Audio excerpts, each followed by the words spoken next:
दोस्तों, आज मैं आपको सास बहू कहानियाँ श्रृंखला की कहानी नंबर 10 सुनाने जा रही हूँ, जिसका शीर्षक है पछतावा।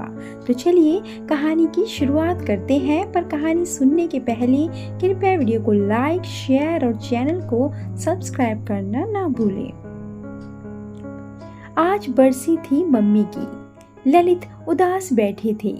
यूं तो पिछले पूरे वर्ष उनके चेहरे पर मुस्कान नहीं दिखी। सुबह नहा धोकर फूलों की माला फोटो पर चढ़ा रहे थे तो आज एक टीस सी उठी थी मेरे कलेजे में। इस तरह की टीस पिछले दिनों अक्सर उठती रही है।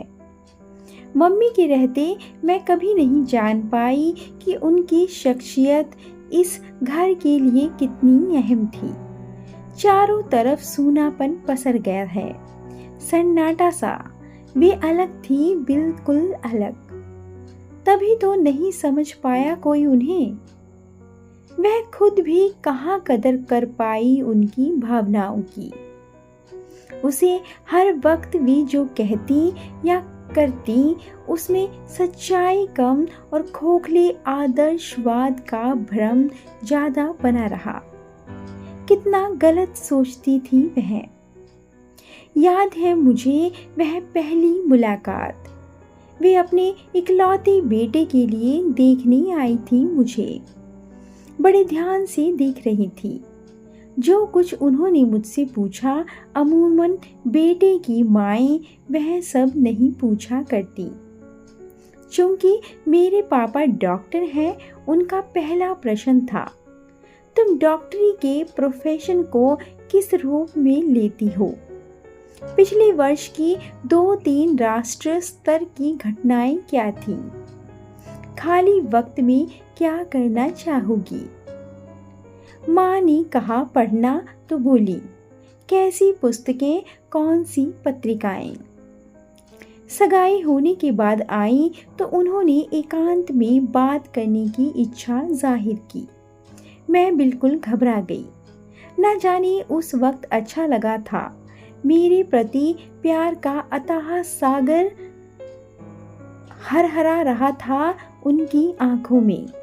उन्होंने मुझे प्यार से पुचकारते हुए कहा था, सुगंधा बेटी, जितना तुम्हें देखकर समझ पाई हूँ, उससे तुमने मुझे मोह लिया है। आज एक अहम बात पर तुमसे सलाह करनी है।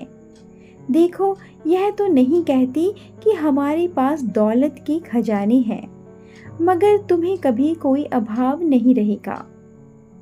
दूसरी बात कि जितना एक माँ अपनी बेटी की ज़रूरतों को समझकर पूरा कर पाती है, कदाचित उतना मैं ना कर पाऊँ। मेरे विचार में भौतिक वस्तुओं की चाह की कोई सीमा नहीं होती। नित नई आती है और इच्छाएं मचल पड़ती हैं। इंसान की अनंत इच्छाएं ही उनके पतन का कारण बनती है। असल में हम दहेज लेना नहीं चाहते, मगर सिर्फ हमारे चाहने भर से तुम्हें वंचित होना पड़े और बाद में तुम्हें इसका मलाल रहे। तुम समझ रही हो ना मैं क्या कहना चाहती हूँ? आखिरकार तुम्हारी राय जान लेना सबसे ज़रूरी है, क्योंकि इसका सीधा असर तुम पर पड़ने वाला है। मेरी समझ में ठीक ठीक तो कुछ नहीं आया था। मैं उनके व्यक्तित्व तथा नपे तुले शब्दों में बोलने के अंदाज में कुछ आतंकित हो गई थी, या फिर उनकी आत्मीयता, सहजता मेरी देखे सास बहू के रिश्ते के ठंडेपन से कहीं मेल नहीं खा रही थी। उस वक्त मैंने यही कहा था, जैसा आप चाहें, मुझे कोई ऐतराज नहीं, बल्कि यह तो खुशी की बात है। खुशी कहाँ हुई थी मुझे? हुई हो अंदर ही अंदर शायद। उनके इस निर्णय के पीछे स्पष्ट दिखती द्रव्य की अनाशक्ति को कहाँ देख पाई थी मेरी आंखें। कैसी अजीब बात थी, जो अच्छाई शीशे की तरह सामने थी, उसमें भी सभी को खोट नजर आया था उस वक्त। किसी ने कहा, उन्हें अपनी प्रशंसा करवानी है तभी ऐसा कर रही हैं। पर यह कोई नहीं सोच पाया कि पहले त्याग करना होता है, तब प्रशंसा पाने का हक बन पाता है। उनके अपने रिश्तेदारों को यह निर्णय अटपटा लगा। जो कार्य लीक से हटकर हो वह अटपटा तो लगना ही था। मुझे उन्होंने लाखों की भीड़ से छांटकर अपने बेटे के लिए चुना। उसका कारण मेरी शिक्षा, मेरा व्यक्तित्व भले वह साधारण ही रहा हो, परंतु उन्हें मुझ में अंतहीन संभावनाएं नजर आई थी। उसकी अहमियत मैं ही नहीं जान पाई। मुझे थोड़ा उदास देखते ही ललित से कहती, घुमा लाओ इसे या मम्मी से लखनऊ बात कर लो, उदास मत रहो। बाद में माँ बेटे पीछे पड़े कि मुझे पढ़ाई वापस शुरू करनी चाहिए। मैं पढ़ना चाहती थी, पढ़ भी सकती थी, लेकिन नई जिम्मेदारियां और पढ़ाई साथ साथ किस तरह हो सकेगी, इस बात से आशंकित थी। बहरहाल एडमिशन हो गया। मुझे सुबह 6 बजे कॉलेज जाना होता था। लौटती तब तक 3-4 बज गए होते थे। नींद पूरी ना हो पाती कि उठने का वक्त हो जाता। दिन भर बाहर रहने के कारण घर के पूरे काम मम्मी को करने पड़ते। यह बात मुझे अक्सर कचोटती रहती। उन्होंने एक बार भी जाहिर नहीं किया कि इससे उन्हें कोई तकलीफ है, बल्कि अपनी सहमति व सहयोग में कभी कमी नहीं आने दी। कॉलेज का पहला दिन था। ललित को कोई काम निकल आया था। मैं दिल्ली के लिए नई थी। यहाँ के रास्ते, यहाँ की लोकल गाड़ियों से विशेष मेरा कोई परिचय नहीं हो पाया था। मम्मी मुझे कॉलेज छोड़ने गई। ललित ने हम दोनों की साथ जाते हुए फोटो ली। ललित कितने गहरे हैं। जानते हैं, ये लम्हे शायद कम लोगों के नसीब में होते हैं कि कोई सास बहू को कॉलेज छोड़ने जाए। मैं अपने मनोगत भावों को छुपा लेने में सिद्धहस्त हूँ, परंतु उस दिन ललित के साथ ना जा पाने की झुंझलाहट ऐसी थी कि यह ना सोच पाई कि उनके साथ जाने के अवसर आते ही रहेंगे। याद नहीं, पर मैंने कुछ ऐसी प्रतिक्रिया दिखाई कि मम्मी एकदम बुझ सी गई। परीक्षा के दिनों में घर के किसी कार्य को ना करके पढ़ाई करने की कड़ी ताकीद थी उनकी। मेरे मन में एक अपराध बोध था। जो मुझे करना था वह नहीं कर पा रही थी, अतः अक्सर झुंझला जाती। वे मेरी इस झुंझलाहट को समझ गई थी, अतः मेरी किसी बचकानी प्रतिक्रिया का बुरा ना मानती। काश मैं समझ पाती कि उन्हें बहू लाकर काम से निजात पाने से ज़्यादा ज़रूरत बेटी बनाकर मुझे अपने करीब लाने की है। कभी पड़ोसन से कहते सुना था मैंने, तुम्हारी बेटी रीना कॉलेज से आती है तो क्या तुम उसके भरोसे घर के काम बाकी रखती हो? उल्टे जूस का गिलास तैयार रखती हो, अपने सामने बैठाकर नाश्ता करवाती हो, फिर वह वहीं सोफे पर पसर जाती है, टीवी देखती है, फोन पर गप्पे मारती है। ये भी तो वैसी ही है। क्या फर्क है मेरी बहू सुगंधा और तुम्हारी बेटी रीना में? पता नहीं मम्मी की सीधी सच्ची बात भी मुझे क्यों छू नहीं पाई। मैं इतनी असंवेदनशील कैसे हो गई? वे जो प्रेम वश दे रही थी मेरे अंदर उतर ही नहीं पाता था। कदाचित सास के ऐसी निश्चल व्यवहार को मैंने देखा सुना ही नहीं था। परीक्षा देकर मैं लखनऊ चली गई। सुगंधा, तुम्हें फर्स्ट क्लास मिली है। खुशी से फोन पर कांप रही थी उनकी आवाज। शादी के बाद प्रथम नव वर्ष की शाम घूमने जा रही थी। मम्मी ने अपनी साड़ी पहनने को दी। मुझे नकली गहने पहनते देखकर टोका, इसके साथ वह हीरे का कंगन मैच करता है। होटल, पिक्चर, रास्ते में ना जाने कंगन कहाँ गिर गया। बहुत ढूंढा, नहीं मिला। डर रही थी मैंने तो शीशे का एक गिलास तक टूट जाने पर सांसों को डांटते देखा है। ना जाने क्या करेंगी। आधी रात को लौटे थे, फिर सो नहीं पाई थी मैं। रात भर में आंखें रो रो कर सूज गई थीं। सुबह डरते डरते किचन में खड़ी मम्मी से बोली थी, मम्मी वह कंगन गिर गया कल। सुनकर 2 पल के लिए चुप रह गई थी।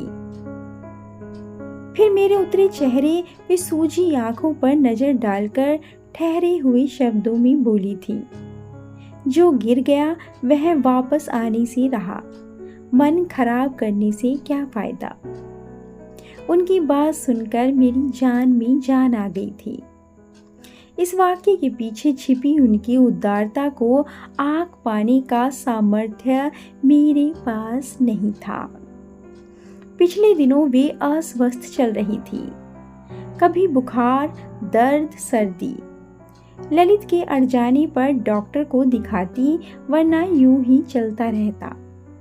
दिन भर में 4-5 घंटे वे हमेशा पत्र पत्रिकाएं पढ़ती। हिंदी साहित्य में उनकी गहरी रुचि वे समझती। बहुत पढ़ते रहने के कारण उन्हें प्रत्येक क्षेत्र की जानकारी थी। फिर भी मुझसे ही पूछती, सुगंधा यह दवाई ले लूं? या किसी को उपहार देना हो तो क्या ठीक रहेगा? मेहमान आते तो क्या बनाया जाए, मेन्यू बताओ। खुद के मन में कुछ और होता, मगर जो मैं कह देती वह कभी नहीं टालती। इन रोजमर्रा की छोटी छोटी बातों से मेरे प्रति उनका विश्वास छलकता रहता था, या फिर वे स्वयं आश्वस्त होना चाहती थीं। ऐसा भी नहीं था कि उन्हें कभी क्रोध आता ही ना हो। पापा से, ललित से उनकी तकरार होती, वे नाराज हो जाती, रोती, खाना नहीं खाती, मगर मुझे उन्होंने ऐसे शब्दों में कभी कुछ नहीं कहा। ललित इस पक्षपात की वजह पूछता तो कहती, वह ऐसा कुछ करती ही नहीं कि कुछ कहने की गुंजाइश रहे। मेरे और ललित के बीच भी कोई बात होती तो हमेशा मेरा पक्ष लेती। मेरे जन्मदिन पर भी ललित के जन्मदिन से ज़्यादा तामझाम करती। ललित तुनकता तो उनका जवाब होता, तू पगला है रे। इसे आज के दिन ऐसा ना लगे कि मायके में यह होता था, वह होता था। और ये सब सुन कभी मैं तटस्थ बनी रहती। मेरा भी मन करता कि वे सभी जिम्मेदारियों से मुक्त होकर आराम करें, मैं उनकी सेवा करूं, मगर यह सब कहना ही नहीं आया मुझे। नहीं कह सकी कभी। हमारे बीच कभी मन मुटाव नहीं हुआ। इस पर भी उनके प्यार से छलकते निस्वार्थ प्यार को मैंने समझा होता तो कम से कम कुछ तो लौटा पाती जो उनका वाजिब पावना था मुझसे। अब पछताने से क्या फायदा। उन्हें समझता था ललित। अक्सर राजनीति, संगीत, साहित्य, सिनेमा व सामाजिक घटनाओं पर माँ बेटे बातें करते रहते। ललित को नींद देरी से आती और मम्मी को गोली लेने पर, जबकि मुझे तकिए पर माथा रखते ही नींद आ जाती। ललित देर रात तक मम्मी के साथ बातें करता रहता। वे बीच बीच में टोकती, जा कमरे में, सुगंधा इंतजार कर रही है। कई बार खुद उठकर सोने चली जाती। तब ललित उठता। मैं पता नहीं क्या महसूस करती। अब मुझे समझ आया कि मम्मी के साथ होने वाली बहसें ललित की मानसिक व बौद्धिक खुराक थी।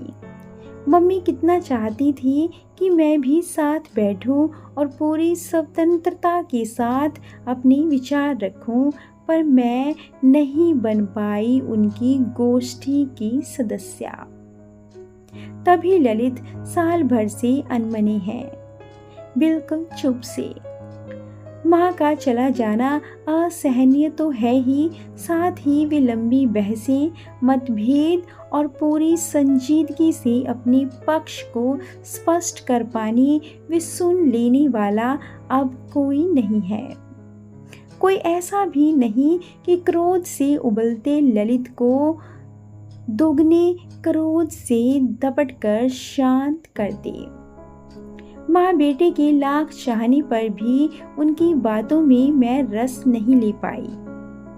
यदि ले पाती तो आज ललित को संवेदनात्मक सहारा दे पाती। पर दोष मेरा कितना था। मैंने तो सासों के गढ़े गढ़ाए सांचे देखे थे, निर्मम, करोधी, असहिष्णु, संकीर्ण। यहाँ जो मिला वह न्यारा था। उसे समझना, उस पर विश्वास कर पाना कठिन था। समय की जरूरत थी और समय ही नहीं मिला था। शेष रह गया पछतावा। दोस्तों, कहानी अच्छी लगी हो तो कमेंट करके जरूर बताएं और ऐसी अधिक कहानियों के लिए कृपया वीडियो को लाइक, शेयर और चैनल को सब्सक्राइब करना ना भूलें। धन्यवाद।